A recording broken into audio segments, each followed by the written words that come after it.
नमस्कार दोस्तों, कहानियों की श्रृंखला में आज सुनेंगे मालती जोशी जी की कहानी अस्तित्व बोध। लेकिन उससे पहले मेरा आपसे विनम्र अनुरोध है कि अगर मेरे द्वारा सुनाई हुई कहानियाँ आपको अच्छी लगती हैं तो मेरे चैनल को सब्सक्राइब ज़रूर करें, लाइक करें और अपने दोस्तों और परिचितों में शेयर भी करें। बेल आइकन दबाना बिल्कुल भी ना भूलें। आज सुनिए अस्तित्व बोध। नींद अभी आंखों से पूरी तरह उतरी नहीं थी, पर कमरे में खटर पटर की आवाज़ सुनकर मैंने पलकें झपकाईं। मंजू कपड़े बदल रही थी। इतनी बन ठन कर कहाँ जा रही है? वह बुरी तरह चौंकी। मुझे सोया जानकर ही वह इस कमरे में आई होगी। जागने का ज़रा भी अंदेशा होता तो इधर का रुख न करती, भले ही रसोई में कपड़े बदल लेती। कहाँ जा रही है? मैंने सवाल दोहराया। सहेली के यहाँ पार्टी है, वह बुदबुदाई। तेरी सहेलियों के यहाँ बड़ी पार्टियाँ होती रहती हैं। तो यह तो मुझे पत्थर की तरह लगा। थोड़ी देर तक मुझसे कोई उत्तर ही नहीं बन पड़ा, पर इस तरह चुप बैठना अपनी हार मान लेना था। इसलिए मैंने फिर छेड़ा, सच में पार्टी में जा रही है या उस नचैया के यहाँ? वह भड़क गई। कहीं भी जा रही हूँ, आपको क्या फ़र्क पड़ता है? क्या हर बात आपको बताना ज़रूरी है? मुझे मज़ा आ गया। जानती थी उसके गुरु को नचैया कहने से उसे आग लग जाती है। आग तो खैर मुझे भी लग गई थी। मैंने ताव खाकर कहा, सीधे से जवाब नहीं दे सकती, बड़ों से इस तरह बात की जाती है। खैर, अब तुम्हारा भी क्या दोष है? जैसी माँ है वैसे ही तो गुण ढंग सीखोगी। प्लीज़ दादी, मम्मी के लिए कुछ मत कहिए। एक वे ही हैं जो आपको इतने सालों से झेल रही हैं। और कोई होता तो क्या करता? कुएं में फेंक देता या नदी में बहाता? जरा सुनो तो। आवाज़ मेरी काफ़ी ऊंची हो गई होगी, क्योंकि बहू दरवाजे में आकर खड़ी हो गई थी। तुम थोड़ी देर को चुप नहीं रह सकती? उसने फुसफुसाकर मंजू को डांटा तो उसने मेरी तरफ इशारा कर दिया। बहू बोली, उन्होंने तो कसम ले रखी है, पर तुम तो सब्र कर सकती हो।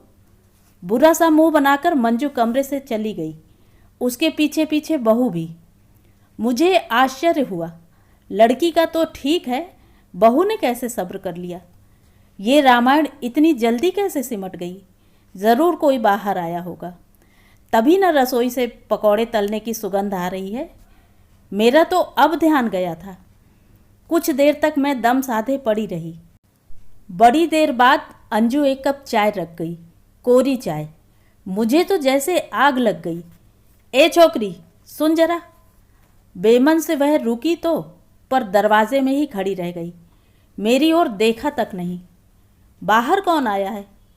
मम्मी की सहेली। उसे भी क्या सूखी चाय पिलाई थी?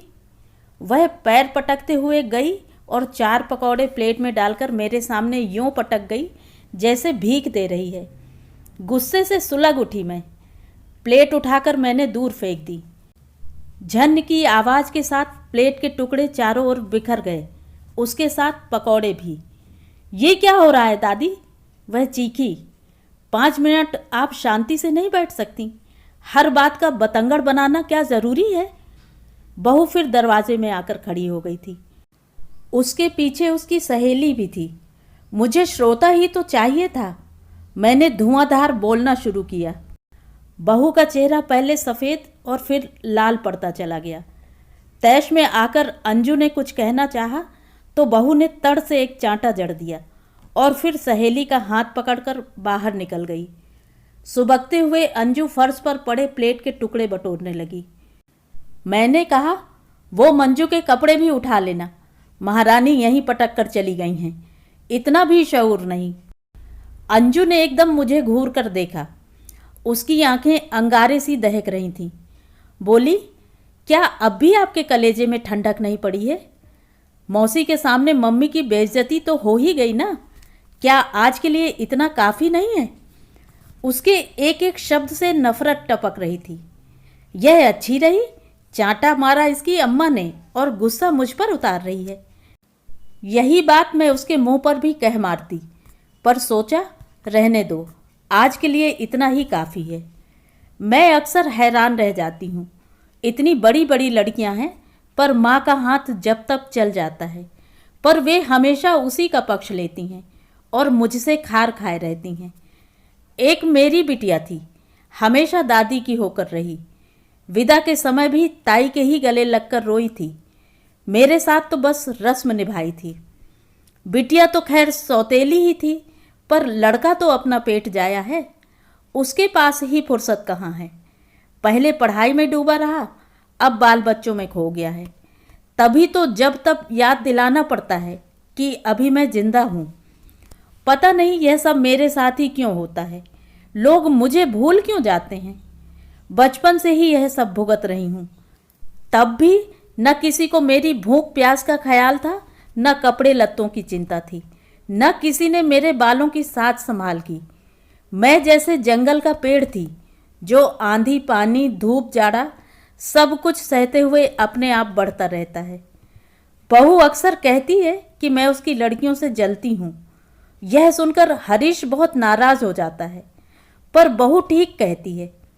औरत है ना, इसीलिए औरत के मन का भेद जानती है।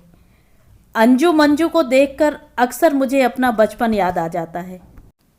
उनकी सज धज मुझसे देखी नहीं जाती, उनकी साज संभाल मुझसे सही नहीं जाती।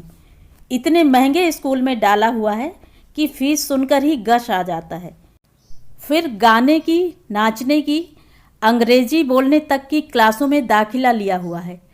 पता नहीं कितने खेल तो वे खेलती हैं। दोनों माँ बाप कमाते हैं और आधी तनख्वाह इन पर फेंक डालते हैं।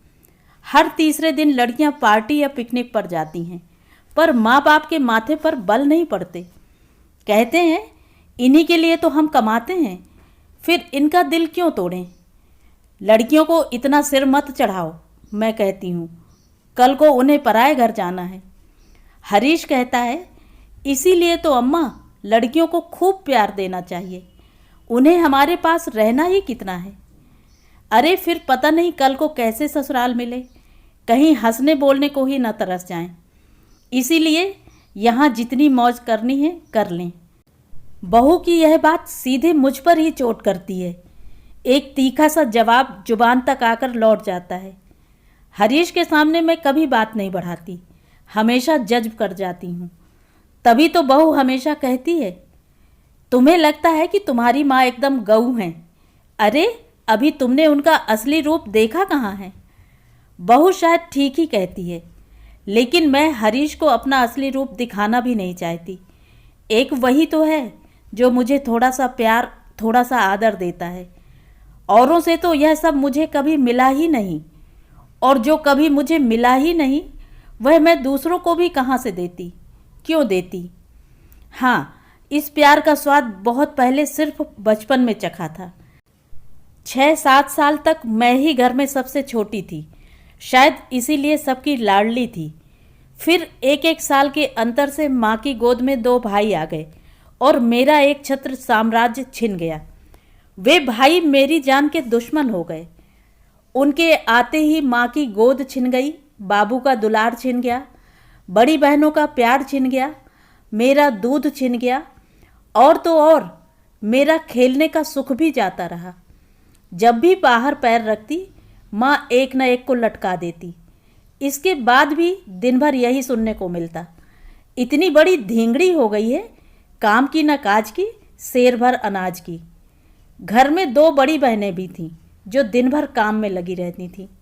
मैं सामने पड़ जाती तो थोड़ी बहुत बेगार मुझसे भी करवा ली जाती थी, पर काम की कहीं गिनती नहीं थी। और उनसे सब बहुत प्यार से, बहुत आदर से बात करते थे। कई बार भगवान से लड़ पड़ती मैं, मेरे साथ यह अन्याय क्यों किया। या तो मुझे छोटा बना दिया होता तो लाड़ प्यार तो मिलता, या फिर बड़ा ही बना देते, कम से कम इज्जत तो मिलती। अब ना तो मैं बड़ों में हूँ ना छोटों में, बस दिन भर सबकी डांट फटकार ही सहती हूँ।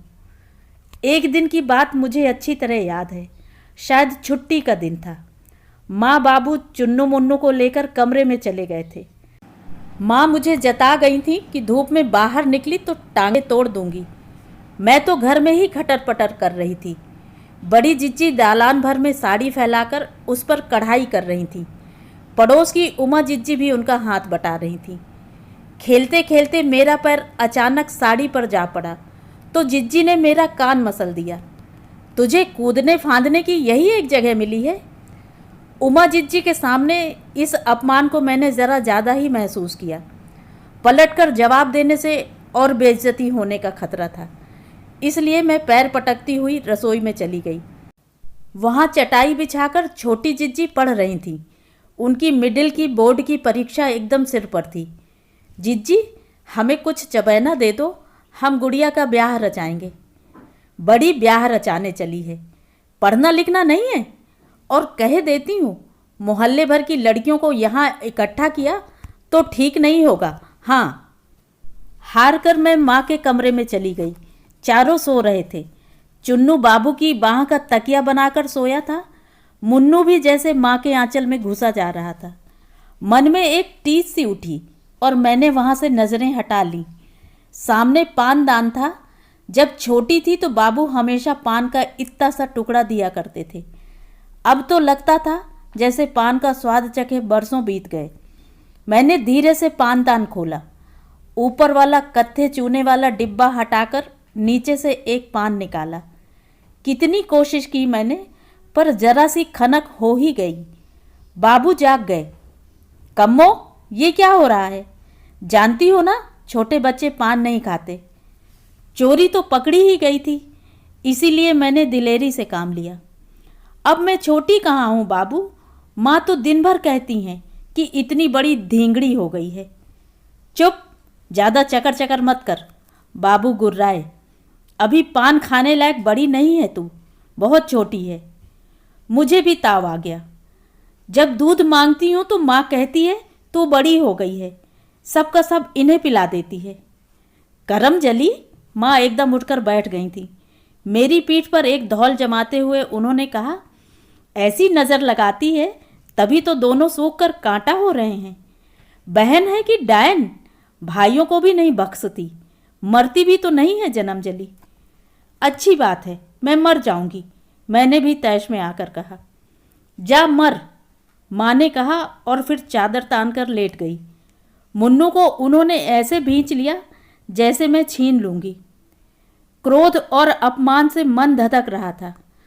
पता नहीं मैं कब बाहर आई, कब सीढ़ियाँ चढ़ी, कब मुंडेर पर पहुँची और कब मैंने अपने को नीचे गली में झोंक दिया। बस इतना याद है कि गली में एक शोर सा उठा था, अरे लड़की मर गई। आंखें खुली तब देखा पूरा मोहल्ला मुझे घेर कर खड़ा है। मेरा सिर माँ की गोद में है। कंपाउंडर चाचा पट्टी बांध रहे हैं।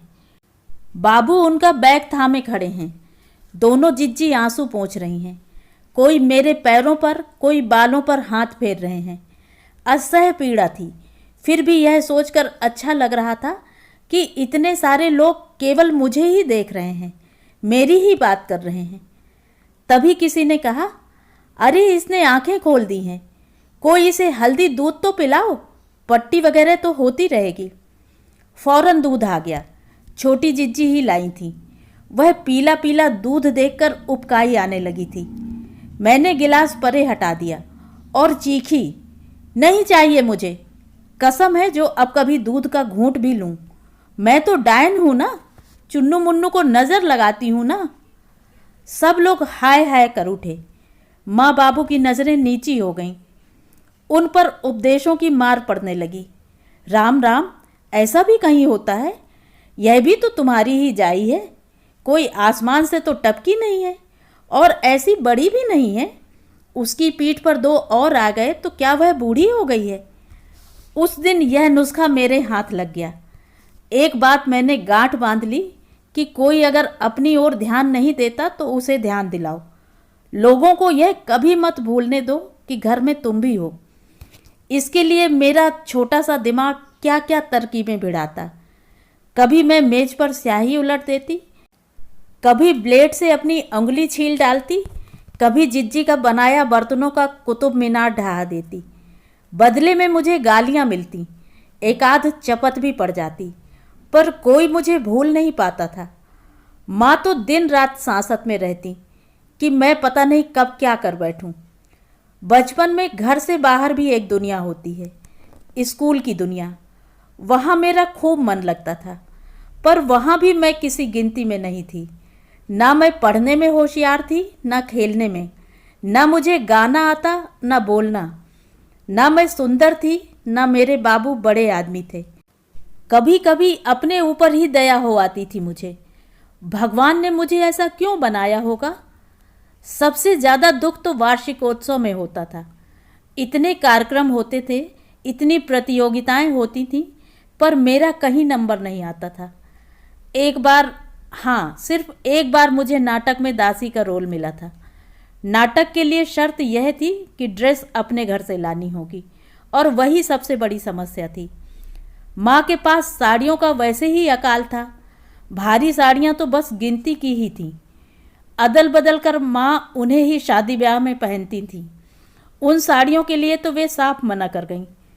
जब मैंने बहुत जिद पकड़ ली तो उन्होंने मुझे झिड़क दिया, तू कोई महारानी बनी है जो बनारसी साड़ी पहनेगी? नौकरानी ही तो बनी है, कुछ भी पहन लेना। मेरे तो आंसू निकल आए।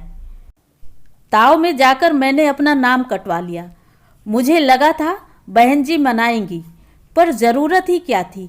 10 और लड़कियां तैयार हो गईं। तब क्या मालूम था कि नाटक में काम करने का अपना एक रौब होता है। स्कूल लेट आ रहे हैं, घर देर से पहुंच रहे हैं, पाठ याद नहीं है, होमवर्क अधूरा है, पर कोई कुछ कहने वाला नहीं। कार्यक्रम वाले दिन सजे हुए स्टेज पर जब उन लोगों को देखा तो मैं ठगी सी रह गई। बिजली के प्रकाश में वे सब कितनी सुंदर लग रही थीं। विश्वास ही नहीं हो रहा था कि ये सब रोज़ मेरे अगल बगल बैठती हैं। हर कोई उन्हें देख रहा था, फुसफुसा रहा था, ये पुष्पा है, ये सुमन है, ये मालिनी है, ये कोने में तारा खड़ी है। ईर्ष्या से जल उठी मैं। आज मैं भी स्टेज पर होती तो सब मुझे देखते।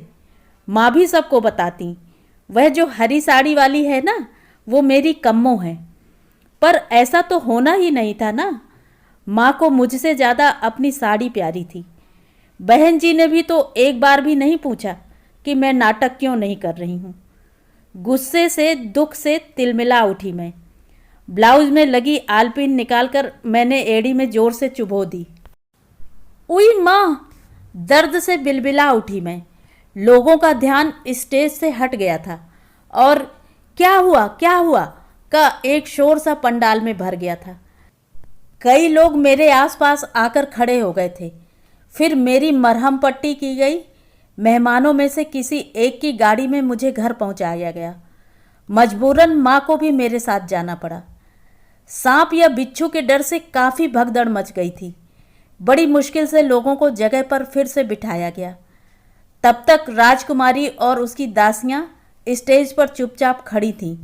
उन्हें सारे संवाद भूल गए थे। बाद में पर्दा गिरा दिया गया। बहन जी की महीने भर की मेहनत पर पानी फिर गया था। कुल जमा 10वीं तक ही पढ़ पाई थी मैं। स्कूल का बस यही एक किस्सा याद है। 10वीं तक पहुँचते पहुँचते मेरा स्वभाव बहुत बदल गया था। बचपन की शरारतें अब बड़ी फूहड़ लगती थीं। बहुत भावुक हो गई थी मैं। ज़रा ज़रा सी बात पर ताव खाने वाली मैं अब बात बात पर रो देती। दोनों जिज्जी लोगों की शादी के बाद मुझ पर काम का बोझ बढ़ गया था। माँ की हालत गिरी गिरी सी ही रहती। कर्ज के बोझ से बाबूजी भी चिड़चिड़े हो गए थे। कई बार उस माहौल में ऐसा दम घुटने लगता था कि भाग जाने की इच्छा होती। जिज्जी लोग समझाती, कम्मो 2-4 साल की ही तो बात है, किसी तरह काट ले, फिर तो तेरा अपना घर होगा, तू वहाँ की रानी होगी। उन लोगों की बातों से बड़ी राहत मिलती थी। दोनों सचमुच अपने अपने घर में राज कर रही थीं। बड़ी जिज्जी गांव में थी पर बहुत मज़े में थी। घर में 4 भैंसें थीं, बोरियों से अनाज आता था, लंबा चौड़ा मकान था। 8-10 तोला सोना हमेशा शरीर पर पहने रहती थीं। छोटे जीजा जी क्लर्क ही थे, पर एकदम हीरो लगते। शहर में छोटा सा क्वार्टर था, दोनों ठाठ से रहते थे। खूब घूमते, सिनेमा देखते, होटल जाते। जिज्जी के पास नए नए फैशन के कपड़े होते, बिंदिया, क्लिप और परांदे होते। मैं किसी ऐसे ही घर का सपना देखते हुए दिन काट रही थी। घर तो मुझे अच्छा ही मिला था, पर वर दुहाजू था। पर इसका मैंने बुरा नहीं माना। ऐसा था तभी तो उन लोगों ने सामान्य घर की सामान्य रूप रंग वाली लड़की स्वीकार कर ली थी। देने के लिए बाबू के पास कुछ भी नहीं था। दोनों जिज्जी लोगों की शादी में वे बिल्कुल दिवालिया हो गए थे। इसलिए मेरे लिए तो यह रिश्ता ही नियामत था। जहाँ तक घर का प्रश्न था, मैं अपनी दोनों बहनों से ज़्यादा भाग्यवान निकली। इस वैभव की तो मैंने सपने में भी कल्पना नहीं की थी। परिवार पर लक्ष्मी की कृपा थी। आजीवन अभावों से जूझने वाला मेरा मन एक बारगी कृतकृत हो उठा था। पर एक उम्र होती है जब इंसान केवल पहनने ओढ़ने से, खाने पीने से तृप्त नहीं होता, वह इससे परे भी कुछ चाहता है। किस्से कहानियाँ पढ़कर, सहेलियों की रसभरी बातें सुनकर मैंने भी एक सपना देखा था, पर वह सपना ही होकर रह गया था। पतिदेव बेहद गुन्ने थे और शायद इसीलिए सुबह से शाम तक दुकान पर ही बैठे रहते। घर में और भी 3 जोड़े थे। बड़े जेठ की बिटिया तो ब्याहने लायक थी, पर उन लोगों की प्रीत प्यार में, छेड़छाड़ में कोई कमी नहीं आई थी। उन सब की आपस में चुहलबाजी भी होती, नोक झोंक भी होती और कई बार तो अनबोला भी हो जाता। पर मेरे हिस्से में यह कुछ भी नहीं आता था। मैं उन लोगों को देखती और देख देख कर कुढ़ती थी। घर में करने को कुछ होता तो शायद मन इतना बेचैन ना होता। सब कामों के लिए नौकर थे, केवल रसोई भर घर की औरतें संभालती थी, पर उसमें भी मेरा दिल ना लगता। सुबह 9 बजे खाना तैयार हो जाता था, जिसे हम दोनों 2 बजे खाते थे। रात में भी यही हाल होता। इतनी देर तक ना खाने में स्वाद रहता, ना खाने का उत्साह। एक आध बार सास ने कहा, बहू अब तो तुम आ गई हो, कम से कम 4 गरम फुलके ही उतार दिया करो। मैंने कहा, अम्मा जी, सब्जी की तलछट और दाल का पानी ही तो खाना है। फुलके गरम रहें या ठंडे, क्या फ़र्क पड़ता है। मेरी साफ गोई से सास जी सन्न रह गई थीं, पर फौरन उन्होंने आदेश दिया कि मैं अलग से एक सब्जी बना लिया करूं। 4-5 दिन तो खूब मज़े में कटे, क्योंकि उन्हें पता ही नहीं चला था। पर 5वें दिन उन्हें शुबहा हो गया। बोले, मुझे यह सब कुछ अच्छा नहीं लगता। यह तो एक घर में 2 चूल्हे करने जैसी बात हो गई। मैंने भी कहा, ठीक है, न ताज़ा सब्जी बनेगी न गरम फुलके बनेंगे। जैसे खाते आए हो वैसे ही खाते रहो। थोड़ी सी बुनाई आती थी, पर छोटी देवरानी के हाथों की सफाई देखी तो बुनने की हिम्मत ही न हुई। कमरे में बैठे बैठे 2-4 क्लॉथ काट लिए, एक चादर भी बनाई, पर फिर उत्साह जाता रहा। कमरा सजाऊं भी तो किसके लिए। रात को 11 बजे से पहले तो कोई इसमें पैर ही नहीं देता। पहली की एक बिटिया थी, बहुत चाहा कि उसे अपने आंचल में ले लूं, पर उसने कभी मुझे स्वीकार नहीं किया। हमेशा अपनी दादी से चिपटी रहती, कंघी चोटी चाची से करवाती, भूख लगती तो ताई के पास पहुंच जाती। घर में इतनी औरतें थीं कि वह आराम से पल गई। माँ की कमी कभी उसे महसूस ही नहीं हुई। सब ओर से निराश होकर मैं बस कमरे में लेटी छत की कड़ियाँ गिनती रहती। उस दिन शायद इतवार था, दोपहर की चाय चल रही थी। बड़े जेठ जिठानी बड़े वाले कमरे में थे। उनकी हंसी की खनक पूरे घर में सुनाई दे रही थी। मझली जिठानी पकौड़े उतार रही थीं।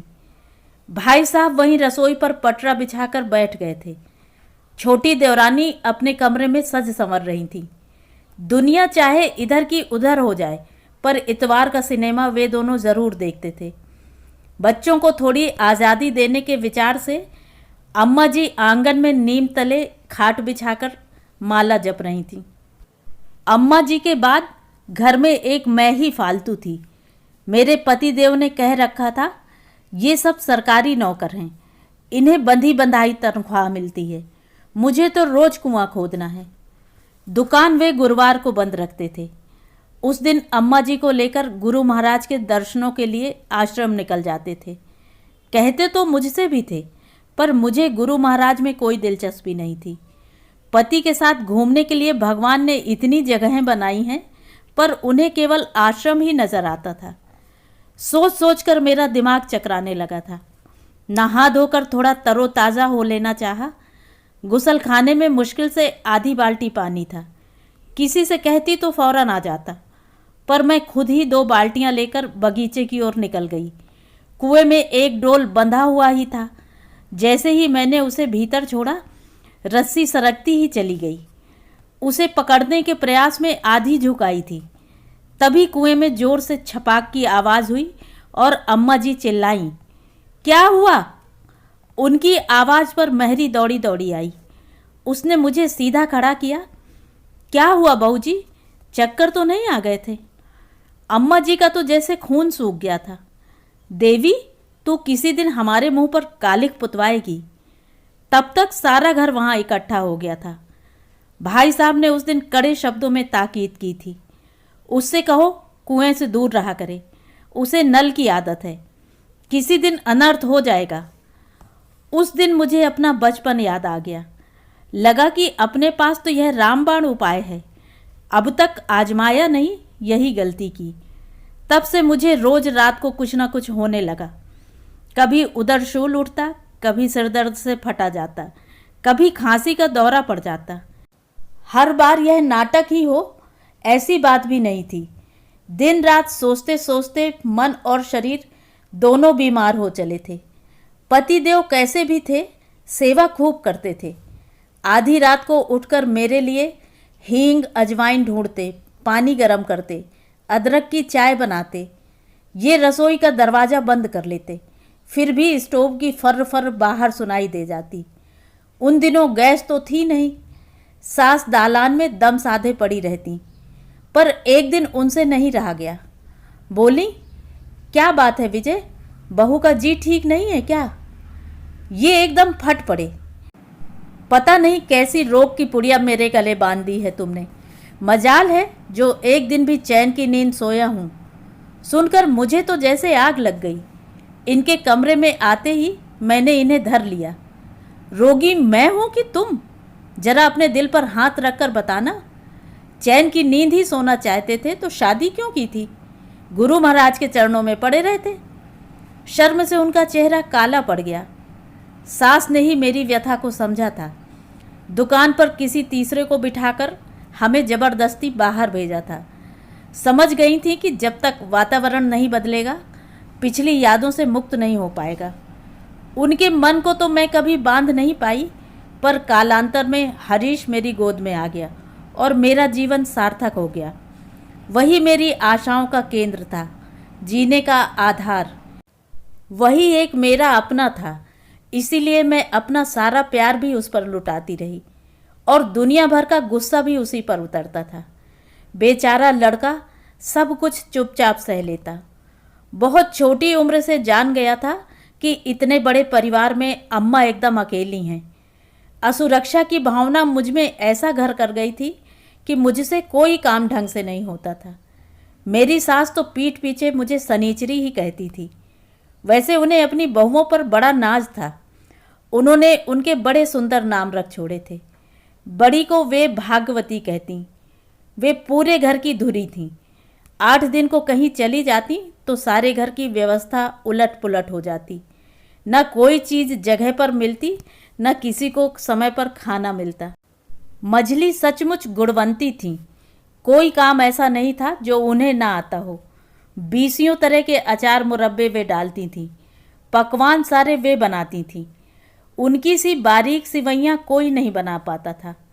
बर्तनों पर कलई वे कर लेती थीं। मेहंदी की बेल वे काटती, अल्पना वे मांडती। भजन तो ऐसे गाती कि सुनने वालों की आंखें छलक जाती। मुझसे पहले वाली शायद धनवंती थीं।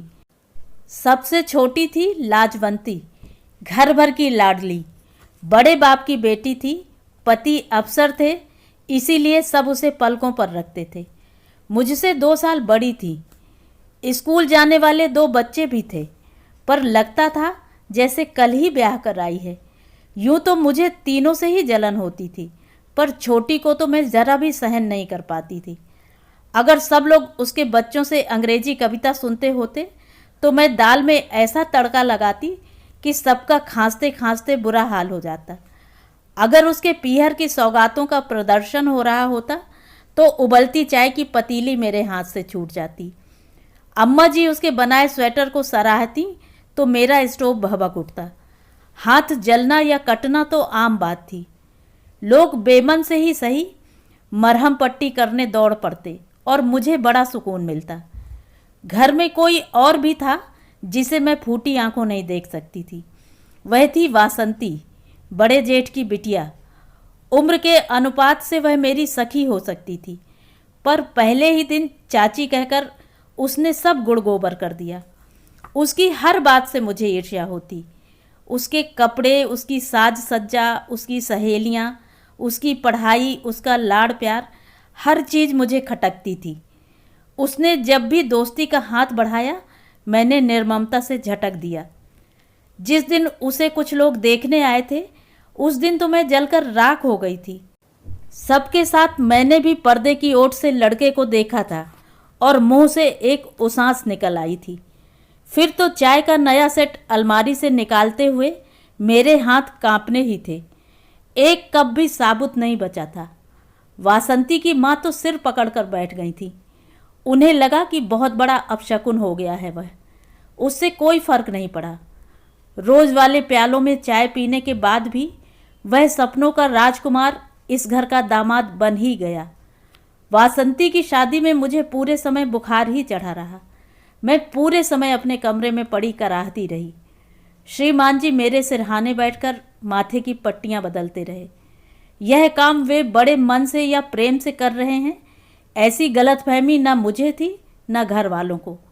बल्कि अम्मा जी ने तो उन्हें खास तौर पर जता दिया था कि बेटा उसके पास ही बने रहना, पता नहीं कब क्या बवंडर खड़ा कर दे। उन्हें इस तरह अपने परिवार से काटकर मुझे अपार सुख मिलता था। हरीश को तो मैंने कभी परिवार से जुड़ने ही नहीं दिया। हरीश की याद आते ही मैं फिर से चेतन हो आई थी। आंखें मिचमिचाकर देखा, बाहर अंधेरा घिराया था, पर मेरे कमरे की बत्ती जलाने की किसी को याद नहीं आई थी। बाहर के कमरे से सबकी मिलीजुली आवाज़ें आ रही थीं। शायद सब लोग बैठकर चाय पी रहे थे। दिन भर तो भागम भाग लगी रहती है। यही समय होता है जब 2 घड़ी सब लोग साथ बैठते हैं, चाय नाश्ता करते हैं, टीवी देखते हैं, पर सब लोगों के बीच मेरी कोई जगह नहीं होती, जैसे मैं परिवार से अलग हूँ। एकाएक हरीश का ठहाका सुनाई दिया। जरूर अंजू ने कोई मज़ेदार किस्सा सुनाया होगा। उसके पास तो ऐसे किस्सों का खजाना है। सब के सब उस हंसी में शामिल हो गए थे और एक मैं थी जो अंधेरे कमरे में अकेली लेटी छत को घूर रही थी। हरीश पर इतना ताव आ रहा था, जब से आया है बीबी बच्चों में ही मगन हो रहा है। यह भी नहीं होता कि कमरे में झांक कर ही देख ले अम्मा जिंदा है कि मर गई। अचानक मेरा जी डूबने सा लगा। प्यास के मारे गले में कांटे से उगाए। गिरती पड़ती मैं उठी, अंदाज से सुराही टटोली, 2 घूंट पानी पिया और सुराही छोड़ दी। धप की आवाज़ हुई और पानी सुराही के टुकड़ों के साथ फर्श पर फैल गया। हरीश एकदम दौड़ पड़ा। क्या हुआ अम्मा? उसकी आवाज़ बेहद घबराई हुई थी। कमरे में पांव देते ही उसे अंधेरे का भान हुआ।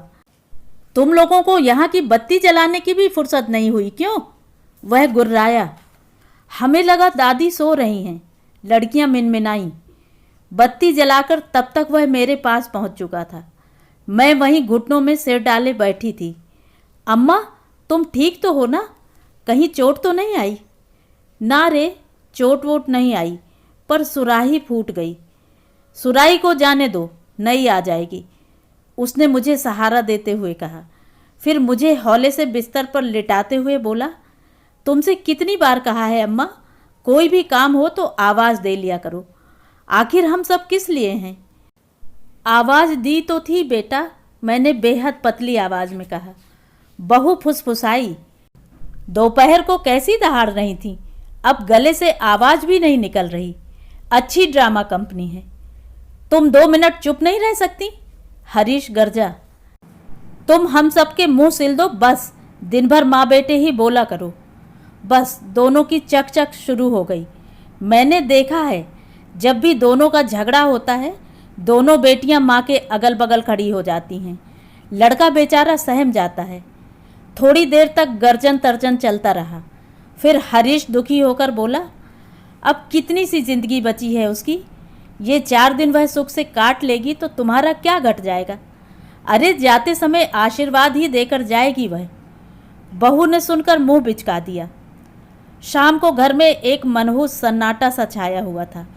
हरीश शायद बाहर निकल गया था। अब 10 बजे से पहले घर क्या लौटेगा। बहू बड़बड़ा रही थी, माँ है कि डायन, 2 घड़ी उन्हें घर में चैन से नहीं बैठने देती। पता नहीं कितनी उम्र लेकर आई हैं। लगता है सबको खाकर ही विदा होंगी। इस बकझक की भी मुझे अब आदत सी हो गई है। बुरा भी नहीं लगता। डायन कह लो या और कुछ, एक बात पक्की है, जब तक हूँ तब तक तुम लोग मुझे नज़रअंदाज नहीं कर सकते। तो ये थी कहानी। कहानी आपको कैसी लगी कमेंट करके ज़रूर बताएं।